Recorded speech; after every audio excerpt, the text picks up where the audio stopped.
Bistado ang pamemeke umano ng departure stamp para makabiyahe ang mga pasaherong umiiwas umano sa immigration sa NAIA. Ang katumbas ng peking stamp, mahigit 100,000 piso umano.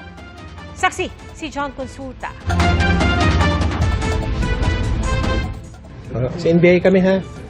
Kasi na-mention yung pangalan mo na na tawag nito. Nag-i-escort ka. Yung pasahero, oo. Meron pong pwede. Meron. Tumanggap po ako. Hindi, may conversation eh. Hindi na nakapalag ang third-party contractor employee na ito nang arestuhin ng NBI International Airport Division sa kanyang opisina sa NAIA.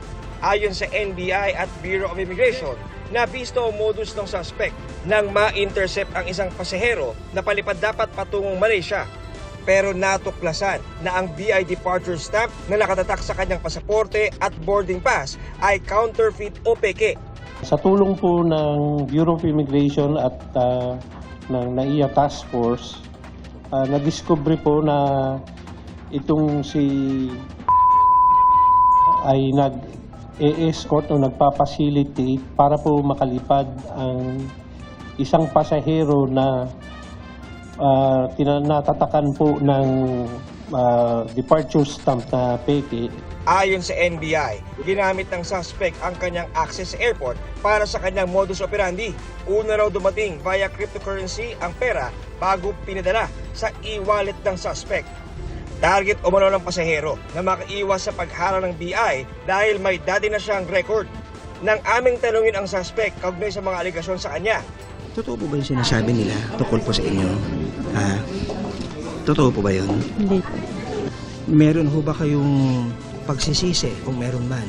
Wala po.